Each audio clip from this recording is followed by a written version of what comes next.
I was embarrassed by it, but I have tremendous respect for women. Have you ever done those things? Have respect for me. And I will tell you, no, I have not. And I will tell you that I'm going to make our country safe. We're going to have borders in our country, which we don't have now. People are pouring into our country, and they're coming in from the Middle East and other places. We're going to make America safe again. We're going to make America great again, but we're going to make America safe again. And we're going to make America wealthy again, because if you don't do that, it sounds harsh to say, but we have to build up the wealth of our nation. Right now, other nations are taking our jobs and they're taking our wealth. Thank you, Mr. And that's what I want to talk about. Secretary Clinton, do you want to respond? Well, like everyone else, I've spent a lot of time thinking over the last 48 hours about what we heard and saw.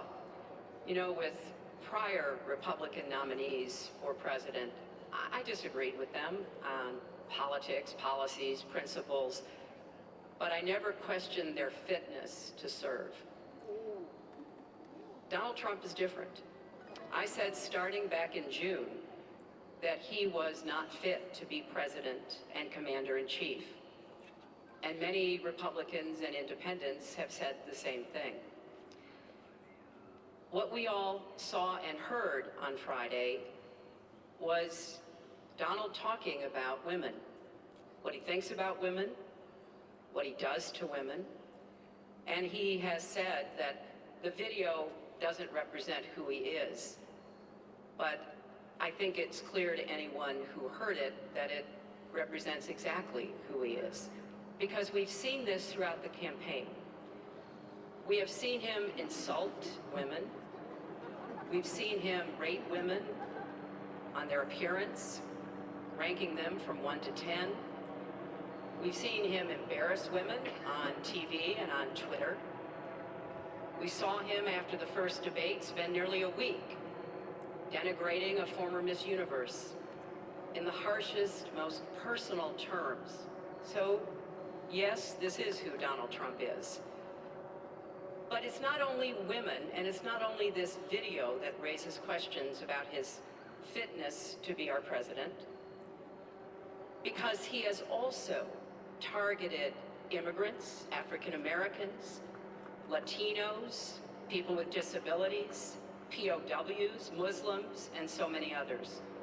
So this is who Donald Trump is, and the question for us, the question our country must answer, is that this is not who we are.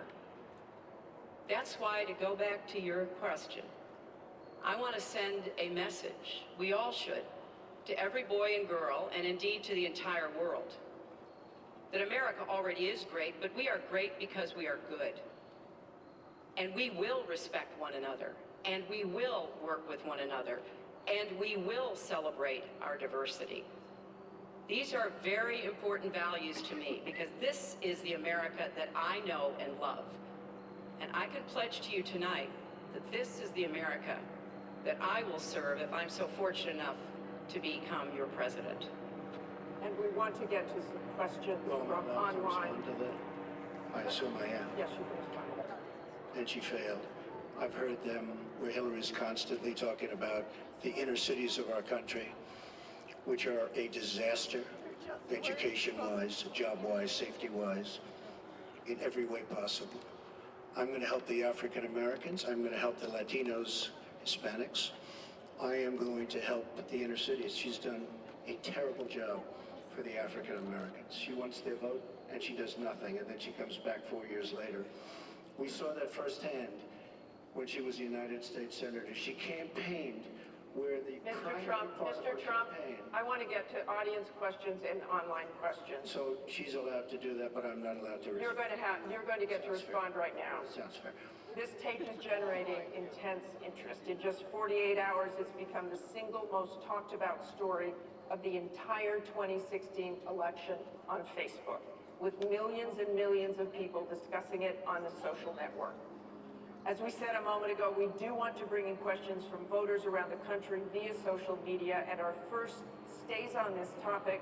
Jeff from Ohio asks on Facebook, Trump says the campaign has changed him. When did that happen? So, Mr. Trump, let me add to that. When you walked off that bus at age 59, were you a different man, or did that behavior